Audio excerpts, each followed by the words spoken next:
دیکھیں تو اب مذاکرات تو بہت پہلے ہو جانے چاہیے تھے، اس میں تو کوئی شک نہیں ہے۔ گورنمنٹ کس بیس پہ مذاکرات کرے؟ مطلب جب بیٹھے گی گورنمنٹ مذاکرات کے لیے پی ٹی آئی سے، تو گورنمنٹ کے پاس دینے کے لیے کیا ہوگا؟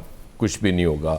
اسی طرح پی ٹی آئی کی جو کمیٹی ہے وہ جب مذاکرات کر کے وہ کیا فیصلہ کر پائے گی؟ کچھ نہیں کر پائے گی۔ یہ عامر بالکل ٹھیک کہہ رہے ہیں کہ ایک طرف فوج ہے، دوسری طرف عمران خان ہے۔ یہ بات تو ان کے درمیان ہونی ہے تو معاملات آگے بڑھنے ہیں، ورنہ نہیں بڑھنے معاملات آگے، آپ جو مرضی کر لیں۔ اور مطلب اس میں تاخیر بھی اسی لیے ہو رہی ہے بنیادی طور پہ مذاکرات میں۔ دیکھیں پولیٹیکل فورسز جب ساتھ بیٹھ کے بات کر لیتی ہیں تو کوئی مسئلے کا حل کہیں نہ کہیں نکال لیتی ہیں۔ بہرحال آپ نے ایک زیادتی کی شروع میں وہ ارکان پنجاب اسمبلی کو مبارک نہیں دیا آپ نے، 1 جنوری سے ان کی تنخواہ 5 لاکھ ہو جائے گی۔ چلیں کسی سے تو ریاست خوش ہے کہ چلیں ان کے پیسے بڑھا دیے جائیں، بڑا اچھا کام کر رہے ہوں گے یقیناً وہ، ہمیں تو نہیں پتا کیونکہ ہم تو اچھا کام کر نہیں سکتے، اس لیے ان کی تنخواہوں میں مطلب بے تحاشا اضافہ کر دیا گیا۔ ویری گڈ، بہت زبردست۔ باقی شاید سرکاری ملازمین کی بھی باری آ جائے، ہم تو خیر ظاہر ہے ہمارے معاملات سر ہماری باری آئے گی نا، ٹیکس کٹے گا ہمارا ٹیکس اور بڑھائیں گے، اور اس کے بعد معیشت ترقی کرے گی، پھر ٹرکل ڈاؤن ایفیکٹ آئے گا، اور ہم تک ہی آتا ہے ہمیشہ وہ کہ ہماری تنخواہ کم ہوتی ہے ہر دفعہ، انفلیشن بڑھے یا جو بھی ہو جائے۔ وہ بڑا اچھا ہوا، یہ بھی جو عامر ذکر کر رہے تھے اس کا جو 13% پہ آ گیا ہے، کیونکہ 22% was too much، اس سے اب 13 پہ آ گیا۔ حالانکہ ابھی بھی گنجائش کہتے ہیں کہ اس کو شاید سنگل ڈیجٹ میں لانا ہے، اور بالکل جب آپ اتنا زیادہ وہ شرح سود رکھ دیتے ہیں تو لوگ پھر بینکوں میں پیسہ ڈال کے آرام سے وہ کھا رہے ہوتے ہیں، مہینے کا پروفٹ جو ان کو مل رہا ہوتا ہے ان کو ضرورت نہیں ہوتی کہیں کاروبار میں لگانے کی۔ تو کاروباری سرگرمیاں تو آپ نے بالکل برباد کر دی تھی۔ اللہ کرے کہ وہ اب کچھ تھوڑا بہتر ہو جائے، اور کنسٹرکشن کی انڈسٹری آپ کی برباد ہوئی پڑی ہے، بالکل کوئی کام نہیں ہو رہا، اور بھی باقی جگہوں پہ بھی حالات کچھ ایسی ہیں۔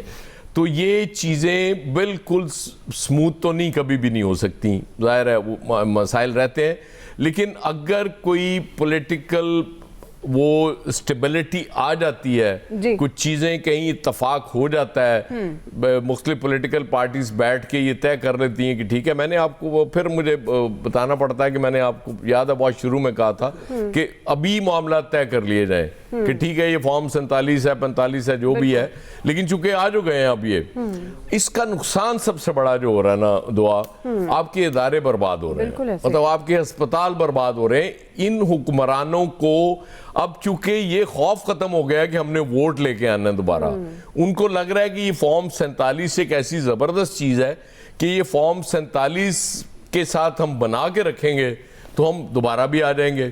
اس لیے آپ کی اور میرے احتجاج کی اہمیت ختم ہو گئی ہے بالکل۔ اب جو مرضی ہوتا جائے، وہ آج طاہر شفیع صاحب کے بھائی کا انتقال ہوا ہے، اللہ تعالیٰ ان کی مغفرت کرے۔ وہ بتا رہے تھے کہ پنجاب کا سب سے بڑا انسٹیٹیوٹ ہے لاہور کا، وہ جو پی آئی سی ہے، پنجاب انسٹیٹیوٹ آف کارڈیالوجی، اس میں پھیپھڑے کا ڈاکٹر نہیں ہے، اور رات وہ جو وزیر صحت ہیں وہ کہتے ہیں آئے تھے اور وہ کہہ رہے تھے جی واقعی یہ بڑی غلطی ہے، تو اب ہم رکھیں گے جا کے۔ مطلب وہ کیوں رکھنے کی ضرورت کیوں ہے ان کو؟ ظاہر ہے وہاں لوگ جائیں خوار ہو کے واپس آ جائیں، تو وہ کر ہی کچھ نہیں سکتے نا، کیونکہ سب سے بڑا ہتھیار ایک عام آدمی کے پاس، ووٹر کے پاس ہوتا ہے ووٹ ڈالنے کا، کہ وہ 5 سال بعد 4 سال بعد 3 سال بعد جب بھی الیکشن ہوں گے وہ اپنا انتقام لے لیتا ہے، لیکن آپ نے وہ جب اس سے چھین لیا تو میرا خیال اب کسی کو نہ مذاکرات کی ضرورت ہے نہ کچھ اور کرنے کی ضرورت ہے، بس ٹھیک ہے جس کو اقتدار مل گیا ہے۔ اسی لیے میں کہتا ہوں نا اناؤنس کر دینا چاہیے بجائے اس کے کہ الیکشن پہ آپ اتنے پیسے خرچ کریں کہ جی کل سے یہ پاکستان کا پرائم منسٹر ہوگا، اور اسی کو آپ اختیار دے دیں کہ مطلب ارکان بھی اپنے ارکان اسمبلی بھی چوز کر لیں اور جو وزیر بنانے ہیں وہ بھی بنا لیں۔ جی فیصل صاحب دیکھیں بات یہ ہے کہ کل تک عمران خان ایک بات کہتے تھے کہ میں اسٹیبلشمنٹ کے علاوہ کسی سے بات نہیں کروں گا، تو اس پر بھی ان کو تانے دیے جاتے تھے کہ نہیں جو بات کرنی ہے وہ سیاسی جماعتوں سے ہوگی، سیاسی قوت سے ہوگی۔ جب وہ کہہ رہے ہیں کہ میں سیاسی قوت سے کرنے کو تیار ہوں، اس پر بھی ان کو جو ہے وہ اب تانے دے رہے ہیں۔ دیکھیں یہ بات چیز ایسی ہوتی ہے جو ہو سکتا ہے اچھی ہوتی ہو سکتا ہے بری ہوتی ہو، لیکن زمینی حقیقتیں ہوتی ہیں، ان سے آپ انکار نہیں کر سکتے. اس ملک کی ایک بہت بڑی زمینی حقیقت ہے اور وہ ایسی حقیقت ہے کہ اس سے آپ آنکھیں بند کر ہی نہیں سکتے. پیپلز پارٹی, مسلم لیگ نون, ایم کیو ایم اپنی طبعی موت مر چکے. یہ ایک زمینی حقیقت ہے, اس سے آپ جو ہے وہ انکار نہیں کر سکتے. یہ 2024 کے الیکشن کا جو ہے وہ فیصلہ ہے. اب بات یہ ہے, اگر عمران خان یہ بول لیں نا کہ مسلم لیگ کی حکومت سے بات کرنے کو تیار ہوں, تو آپ یہ یقین کریں یہ عمران خان کے مفاد سے زیادہ مسلم لیگ نون کا مفاد اس بات میں ہے کہ اس کو کوئی سیاسی قوت کے طور پہ تسلیم کر رہا ہے. یہ مسلم لیگ نون کے لیے اپرچونٹی ہے, عمران خان کے لیے نہیں ہے. مسلم لیگ نون کو اس اپرچونٹی کا جو ہے نا وہ فائدہ اٹھا لینا چاہیے. اس وقت ان کے ہاتھ میں کچھ ہے یا نہیں, اس بحث کو تو چھوڑیں. ٹیبل پر آ کے تو آپ بیٹھ جاتے, ایک اس اپرچونٹی کا فائدہ اٹھا لیتے. ایک سیاست کی وہ ریس جس سے آپ آؤٹ ہو چکے, اور یہ کوئی باہر کا دشمن نہیں بول رہا. مسلم لیگ کا اور عام آدمی کی ڈسکنیکشن اس حد تک ہو چکی ہے کہ مسلم لیگ کے مرکزی رہنما غلام دستگیر خان صاحب کا یہ بیان ہے, ان کا انٹرویو ہے جنہوں نے خرم دستگیر صاحب انہوں نے مسلم لیگ کے قریبی صحافی کو دیا کہ میں 1 سال سے کوشش کر رہا ہوں لیکن نواز شریف صاحب سے میں ملاقات نہیں کر پایا. یہ خرم دی ان کے مرکزی رہنما کہہ رہے ہیں. جب پارٹی کی لیڈرشپ مرکزی رہنماؤں میں اتنا عدم رابطہ ہو جائے تو عام آدمی میں کتنا ڈسٹینس ہو چکا ہوگا. نون لیگ کے قریبی صحافی انیق ناجی کا جو ہے وہ انٹرویو ہے, میں کل سن رہا تھا کہ اس وقت نون لیگ کی اس وقت وہ حیثیت ہے, اس سے بدتر حیثیت ہے کسی زمانے میں جو ہے مسلم لیگ کاف کی ہوا کرتی تھی.